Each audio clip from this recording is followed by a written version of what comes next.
En este documental haremos una comparación de las casas del siglo XVII con la actualidad, el siglo XX. En el primer apartado veremos la sala para visitas de cumplimiento y el estrado.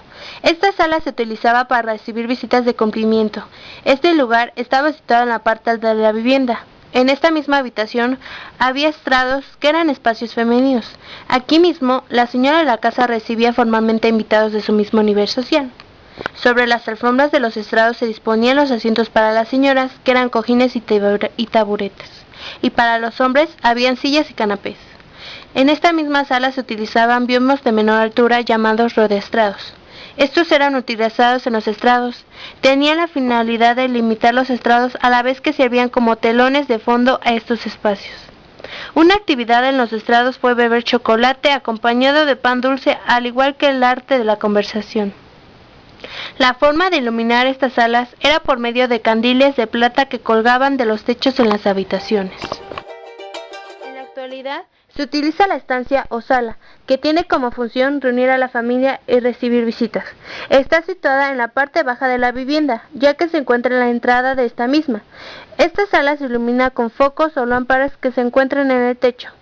Tanto mujeres como hombres se sientan en sillones y muy pocas veces se llegan a utilizar sillas o bancos pequeños. Esta estancia cuenta con una mesa de centro en donde se ponen los aperitivos. También se utiliza una televisión como centro de entretenimiento. Ahora toca el turno de la cocina y de las despensas de las casas del siglo XVII. Este espacio era dedicado para comer, pues no existía un espacio específico para esta actividad. Los miembros de la familia comían en las recámaras o en cualquier otro lugar de la casa. Solo necesitaban montar unas tablas sobre los caballetes y poner un mantel. Comer en la cocina tenía muchas ventajas, pues se disponía inmediatamente de los alimentos. Para cocinar había dos fogones, el castellano y el andaluz. El primero era una amplia chimenea y el segundo era una obra de mampostería con hornillas en la parte superior y sin tiro. El fogón más popular era el castellano. En las cocinas de amplios recursos económicos había peroles de cobre donde se preparaban los dulces, almíbares y las conservas de fruta, aunque también había una variedad de casos, ollas, sartenes para freír y calderas. Las cocinas más equipadas debían tener un asador, un machete, varios cuchillos grandes, varias cucharas de hierro y madera, una espumadera para freír, comales, anafres, cazuelas y ollas, chocolateras, una hacha para cortar la leña, alquitarra, cubiletes de cobre, colador, sedazo y una romana. Las despensas funcionaban en relación con la cocina. Estos espacios alojaban una o varias alacenas de mampostería integradas a la construcción.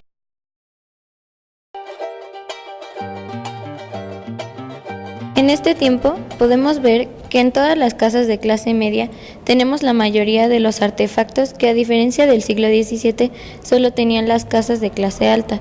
Pero también hay artefactos que, por lo menos en el Distrito Federal, ya no ocupamos, como lo son las hachas, pues ahora ya no tenemos la necesidad de cortar leña, ya que ahora tenemos estufas de gas o incluso hasta eléctricas, en vez de anafres.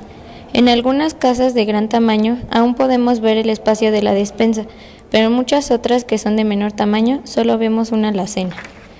A pesar de que los tiempos han cambiado, aún hay familias que comen en la cocina y el comedor lo ocupan en una ocasión especial, como Navidad, Año Nuevo o cuando algún miembro de la familia cumple años.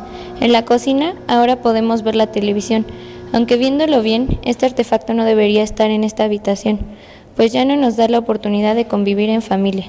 Los miembros del hogar ya no hablan sobre cómo les fue en el trabajo o la escuela, ahora la televisión es la que habla.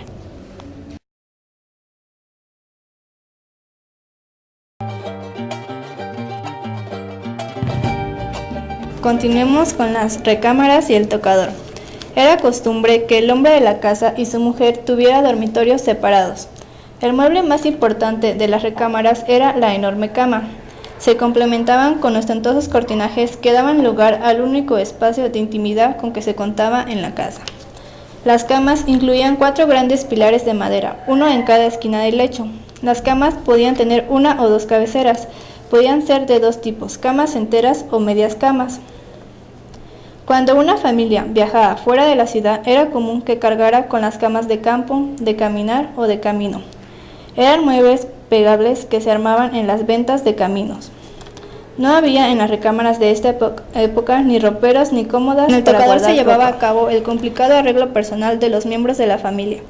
Ahí se cortaban el pelo, lavaban, vestían, enjollaban, perfumaban, retocaban y acicalaban. Para armar un tocador bastaba con tener una silla, una mesa cubierta con tela fina y un espejo. En estos tiempos el hombre de la casa y su mujer duermen en la misma habitación. Las recámaras cuentan con camas matrimoniales e individuales, entre otros tamaños. Las camas matrimoniales se utilizan para los padres de familia y las individuales son utilizadas para los hijos. También cuentan con un closet y ropero, en donde se guardan las prendas. Los tocadores van dentro de esta habitación. Estas tienen cajones donde se guardan accesorios como cepillos para cabello, joyas, perfumes, maquillaje, entre otras cosas.